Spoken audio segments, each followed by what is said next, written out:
شان دیکھی ہے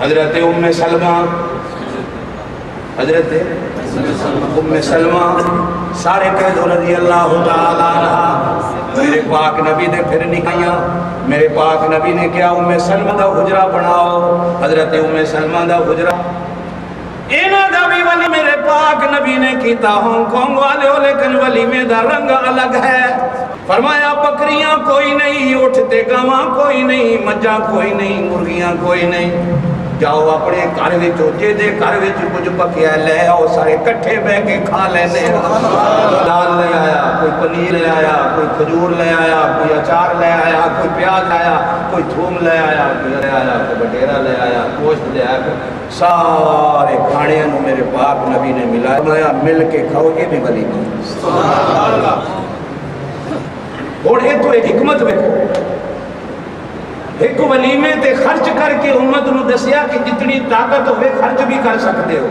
تے دوسرا ولیمہ اس طرح کر کے امت نو دسیا کہ پلے کچھ نہیں تے قرضہ لے نہ کرے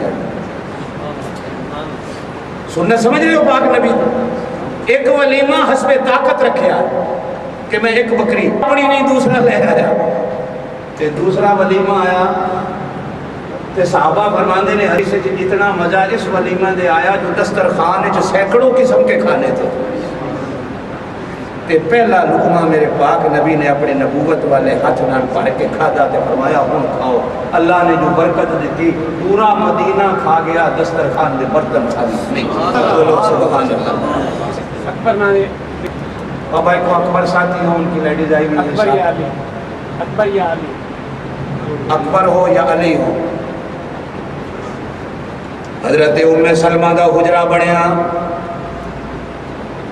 آخری میرے پاک نبی دے نکاح میں حضرت میمونہ آئیاں بولو سبحان اللہ صلوات اللہ علیہ رضی اللہ تعالی میرے پاک نبی احرام میں توجہ میری طرف رکھیا جائے صلح حدیبیہ ویلے جس ویلے میرے پاک نبی نے عمرہ نہیں کیتا تھے اس عمرے نو قضا کیتی میرے پاک نبی حالت احرام دے اندر نے اسی حالت وچ حضرت میمونہ دے نام میرے پاک نبی دا نکاح کہ اللہ دی شان ہے حضرت میمونہ مکے تو مدینے جائیے تنعیم مسجد عائشہ تو تھوڑا جہا آگے لگی آج بھی جنگل بیابان دے اندر کلی قبر ہے حضرت میمونہ دی میرے پاک نبی عمرہ کر کے جس میں مدینے جان لگے تھے راہ جی فوت ہو گئی میرے پاک نبی نے اتھے جنگل راہ جی دفن کر کے امت نے دسیا کہ جتھے کوئی مر جائے وہ دفن اتھے کر نہ میرے پاک نبی مدینے لے گئے مکہ نال ایسی میرے پاک نبی نے یہ نہیں کیا کہ انہوں مکے جا کے دفن کریے فرمایا نہیں جی اتھے ہی فوت ہو گئی اسی اتھے ہی دفن کر حضرت میمونہ دا حجرہ بن گیا 8 حجرے 9 حجرے اس طرح بڑھے تے اماں عائشہ دا حجرہ ایتھے بڑھے تے نال باب جبریل ہے نال اٹھنی دے بان بیٹھنے کی جگہ ہے اور ساتھ ہی میرے پاک نبی جب قرآن پڑھاتے ہیں یہ ہوئی تفصیل ہے یہ حجروں کی تفصیل تھی اور اماں عائشہ کا حجرہ اس طرح ہے کہ جس طرح سارے حجروں کا سردار ہے اللہ کو روضہ رسول کی زیارت نصیب فرمائے یہ سارے گر گئے باقی حجرے سارے گر گئے مسجد میں آ گئے اماں عائشہ کا حجرہ میرے پاک نبی کا روزہ بن گیا میرے پاک نبی کا روزہ بن گیا 70,000 فرشتہ میرے خدا کا صبح 70,000 فرشتہ میرے رب کا میرے پاک نبی نے 1,000 فرشتہ روز اور ایک جماعت جو دفعہ سلام پڑھ کے جاتی ہے قیامت تک دوبارہ بن وہ حجرہ کس کا اماں عائشہ دور سے بولو حجرہ کا حجرے کو میرے اللہ نے میرے پاک نبی کا روزہ بنایا بولو سبحان اللہ و منبری روزۃ الجنہ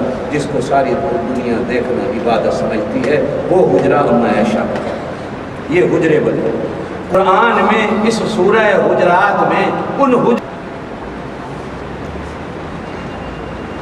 ہون تقریر شروع کرنے ہیں پہلے گلیں کر رہے ہیں نا اسی تو اسٹارٹ ہی 2 گھنٹے بعد ہونے سلف اسٹارٹ ایسی نہیں ہے کہ چابی لاؤ تو اسٹارٹ ہو جائے سرکاری اسٹارٹ کی کہہ رہے ہیں اے ڈیزل پا رہے ہیں جی، اے دیکھو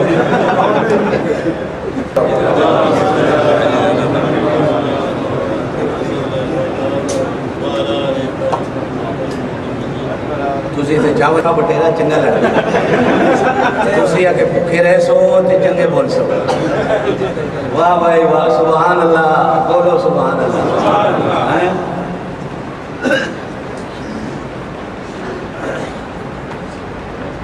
بسم اللہ الرحمن الرحیم، سورہ حجرات 26واں سپارہ.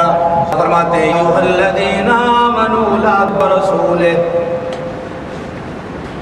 چلیے ماشاءاللہ، آپ کا اتنا ہی بیٹھنا بہت ہے.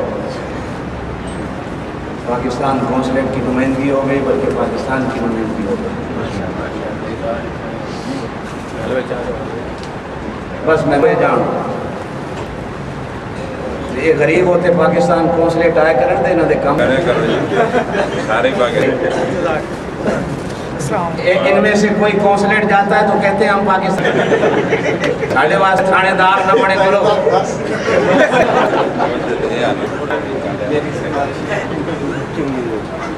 نہیں میں نے تو سفارش سب کی کر دی ہے نا، بندے کی کیا کہیں. اللہ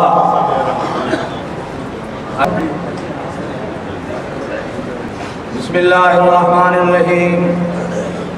یا الذین آمنوا لا تقدموا بین یدی اللہ ورسولہ. لوگوں اللہ اور اس کے رسول سے آگے کبھی نہیں ہوتا. اللہ اور اس کے رسول سے آگے کبھی. ایک اللہ والے کے جب شاگرد تو علی کہاں ہیں؟ ایک اللہ والے کی شاگرد جب عالم بن گئے تو ان کے سر پر دستار رکھی گئی. میں تو بیٹھا تھا، حافظ اب آتے تو علی کے سر پہ ہم دستار رکھتے. یہ بزرگ کا ہے کہ جب بچہ قرآن حفظ کرتا ہے مصلح پہ اس کو پگڑی بندھایا. یہ ایک سنت ہے. میں نے تو یہ نکالا تھا نعمان، میں نے کہا علی کے سر پہ اس کے استاد آئیں گے، وہ بھی نکل گیا. تو نعمان کے سر پہ رکھتے نہیں ہم.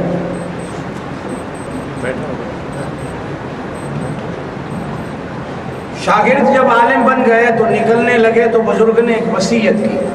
اس کا میں معنی کر رہا ہوں کہ بیٹا کبھی اپنے آپ کو خدا نہ سمجھو. شاگردوں سے کہا. شاگرد کہنے لگے حضرت یہ کیسے ہو سکتا ہے کہ ہم اپنے آپ کو خدا سمجھیں؟ فرمایا نہیں، میری نصیحت سنو، اپنے آپ کو کبھی خدا نہ سمجھنا. شاگردوں نے کہا کہ حضرت ہم کیسے اپنے آپ کو خدا سمجھیں گے؟ فرمایا سنو،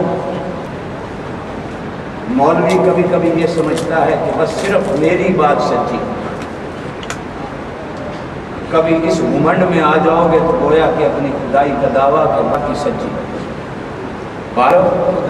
خدا کی سچی انسان پھر بھی کہیں نہ کہیں کمزور ہے، غلطی ہو سکتی ہے، لیکن دعویٰ مت کرنا کہ میں جو بات کروں وہ سچ ہے.